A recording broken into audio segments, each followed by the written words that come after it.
Pejgamberi alayhis salatu wassalam shokëve të tij dhe gjithë muslimanëve ua ka tërhequr vërejtjen ashpër. Të mos merren me tmetat e të tjerëve dhe të i përqeshin ato. Hadithi është i frikshëm dhe shumë kërcënues. Ai thot sallallahu alaihi wasallam: O ju që keni besuar me gjuhët tuaja, mos i përgojoni muslimanët. O ju që me gjuhët tuaja e keni thënë fjalën më të bukur dhe më të madhe. E keni thënë fjalën La ilaha illallah Muhammadur Rasulullah. Mos e ndyni këtë gjuhë me përgojime. Bismillahirrahmanirrahim. Të nderuar xhamatllin.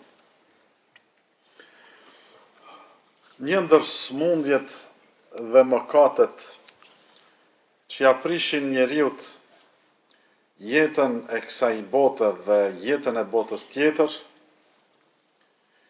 dhe që e bëjnë atë në ahiret prej të humburve dhe të dënuarve, është ndjekja e të metave të njerëzve dhe përqeshja e tyre. Të ndjekësh të metat, mungesat e të tjerëve dhe të përqeshesh me ironi me ta. Kjo është nga gjërat më të shëmtuara. Pejgamberi alayhis salatu wassalam ka thënë: Yubsiru ahadukumul qadha fi ayni akhihi wa yansa al-jid'a fi aynihi. Njëri prej jush e sheh grimcën e vogël në syrin e vllait të tij, ndërsa e harron apo nuk e sheh trungun, lisin në syrin e tij. I sheh gjunat e vogla të të tjerët e nuk i sheh gjunat e mëdhaja që ai fundoset në to. Një nga dietarët ka thënë, kur të shihni një njeri që i kërkon vazhdimisht të metat e të tjerëve dhe i harron të metat e veta, dijeni se ai është i mashtruar. Atë e ka marrë shejtani përpara dhe lun me ta, dhe është i humbur nga rruga e Allahut. Sot ka njerëz që rrin para dyrëve të tyre për të i pasë që po ndodh jashtë. E qet syrin jashtë dhe i shiqon njerëzit ku shkaloj, si kaloj, me kë kaloj, çfarë kishte veshur, a ec shpejt, a që ka i lodhur, a është i smund, e kështu me radhë. Del prej shtëpisë së tij me qëllim të i sheh njerëzit se çka po bëjnë. Nëse i sheh mirë, i prishet qefi. Kur i sheh keq, kënaqet. Bisedën kur e bën me ty, e bën për të nxjerr nga ti lajme dhe informata. Gëzohet kur dëgjon që të tjerët nuk janë në gjendje të mirë, janë sprovuar, dhe hidhrohet kur ata ecin përpara. Tallen me të tjerët, me origjinën e tyre, me familjen e tyre, me fisin e tyre, dhe ndjen kënaqësi kur ata bien në mëkate dhe nuk ju ecin punët mbar, u prishet qefi kur të tjerët janë mirë dhe kanë suksese. Sjelljet e veta, gjendjen e vet, situatën e vet, dhe të familjes tij e shet përsosur, e shet shembullore, e shet perfekte, edhe nëse nuk është ashtu. Kujdes, ruhuni nga këto cilësi dhe sifate, se ai që i përcjell të tjerët dhe gëzohet për fatkeqësitë e tyre, ose tallet me gjendjen e tyre, është në rrezik të madh. Është shumë e mundshme që ai vetë të bjerë dhe të i ndodhin të njëjtat fatkeqësi që ky i ka përqesh. Njëri nga njerëzit e devotshëm ka thënë, po i përmendim disa shembuj. E përqesha një njeri që i kishin në radhë dhëmbët. Pas pak kohë mua më ranë të gjitha dhëmbët.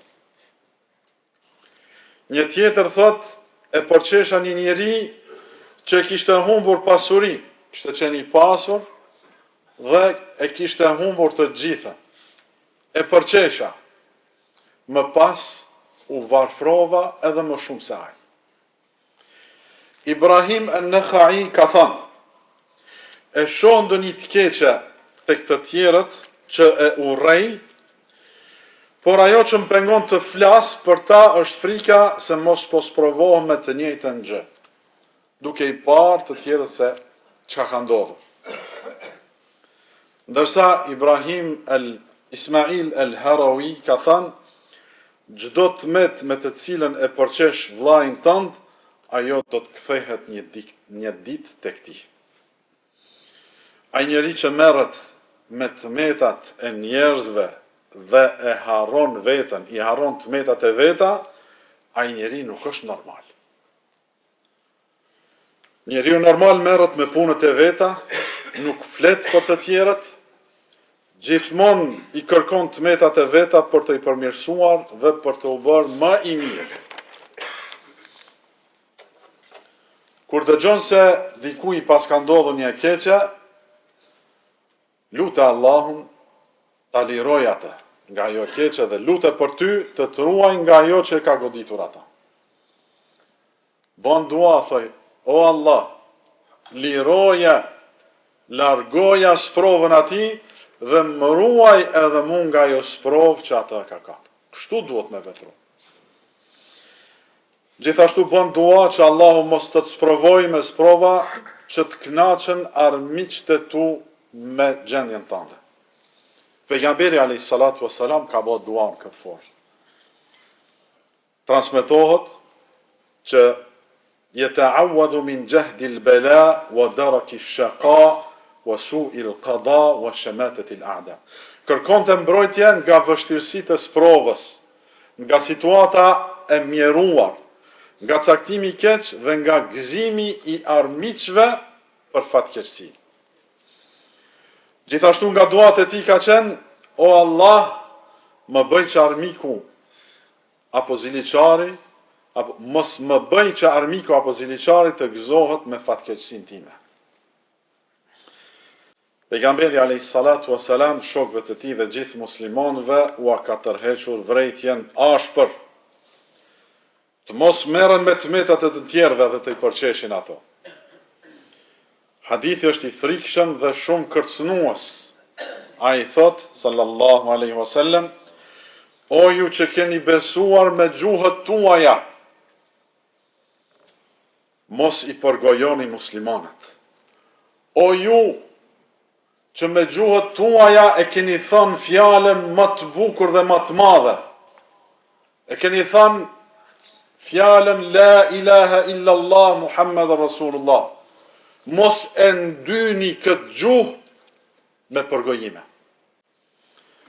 Mos i ndiqni tmetat e tyre, sepse ai që ndjek tmetat e vllajt të tij, Allahu do të ndjek tmetat e tij.